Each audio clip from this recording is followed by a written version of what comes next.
ဘယ်ဆိုင်ကပဲဝင်အဲ့ဒါတစ်ခုခုရှိခဲ့လို့အသုံးပြုရတာအဆင်မပြေတာများရှိခဲ့ရင်ကျွန်တော်ရွှေနေလာ online shop ရဲ့ TikTok account မှာပဲဖြစ်ဖြစ် Viber မှာပဲဖြစ်ဖြစ်လာရောက်ပြီးတော့မေးမြန်းနိုင်ပါတယ်ကျွန်တော်တို့အတက်နိုင်ဆုံးအကောင်းဆုံးဖြေကြားပေးတော့မှာဖြစ်ပါတယ်ဟုတ်ကဲ့မင်္ဂလာပါကျွန်တော်လေးစိုး8 page set တော့ရှိတယ်ဒါပေမဲ့ကျွန်တော် coin ချောင်းလောင်သွားတဲ့အတွက်ကြောင့်မလို့8 page လို့မရတဲ့ customer များအတွက်ကျွန်တော်သတင်းကောင်းလေးပါချင်လို့ဖြစ်ပါတယ်ခင်ဗျာကျွန်တော်ရွှေနေလာ online shop မှာအခုလိုမျိုးကျွန်တော်တို့ဒါအပူခံ coin ချောင်းလေးတွေကျွန်တော်ရောင်းပေးနေတာဖြစ်ပါတယ်ခင်ဗျာဒါကိုယ်တိုင်အိမ်မှာပဲ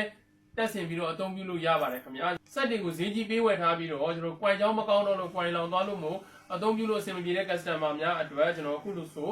ကျွန်တော်ရွှေနေလာ online shop မှာ coin အပူရောင်းပေးနေတာဖြစ်ပါတယ်ခင်ဗျာကိုယ်တိုင်တက်ဆင်ပြီးတော့အသုံးပြုလို့ရတာဖြစ်ပါတယ်ခင်ဗျာဒါလေးကတော့ကျွန်တော်အပူခံ coin ချောင်းလေးဖြစ်ပါတယ်ဒီအပူခံ coin ချောင်းလေးကအခုလိုမျိုးကျွန်တော်ဆက်အကြီးမှလည်းအသုံးပြုလို့ရတယ်အခုကအခုလိုမျိုးဒါဆက်အသေးမှလည်းအသုံးပြုလို့ရတယ်ဒါလေးကလည်းကျွန်တော်လေစုံ 8 page set ဖြစ်ပါတယ်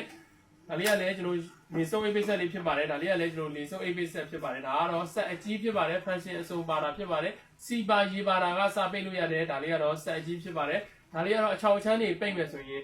အသုံးပြုလို့လွယ်တယ်ဒါလေးကတော့လေစုံ 8 page set လေးဖြစ်ပါတယ်ခင်ဗျာဈေးလေးလည်းမတူပါဘူးเนาะဈေးလေးကွာပါတယ်နောက်တစ်ခုကဒီဆက်နဲ့ပဲကျွန်တော်စီပါရေပါတာကိုပိတ်ချင်တဲ့ customer များအတွက်ဆိုကျွန်တော်ရဲ့ TikTok account မှာဗီဒီယိုလေးအပြည့်စုံတင်ထားပေးတာဖြစ်ပါတယ်ခင်ဗျာဝင်ရောက်ပြီးတော့ကြည့်ရှုနိုင်ပါတယ်ကျွန်တော်လေစုံ8 page set နဲ့ပတ်သက်လာရင်ကျွန်တော်ဒီလိုမျိုးအခုလိုမျိုးဆက်အကြီးပဲဖြစ်ဖြစ်ဆက်အသေးပဲဖြစ်ဖြစ်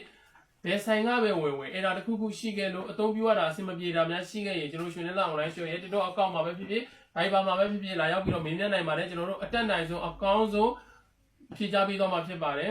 ဝေဝါးပေးကြတဲ့ customer တယောက်ချင်းစီတိုင်းကိုလည်းကျွန်တော်တို့ရွှေနေလာနေပြီးတော့အထူးပဲကျေးဇူးတင်ရှိပါတယ်အားလုံးကိုကျေးဇူးတင်ရှိပါတယ်ခင်ဗျာ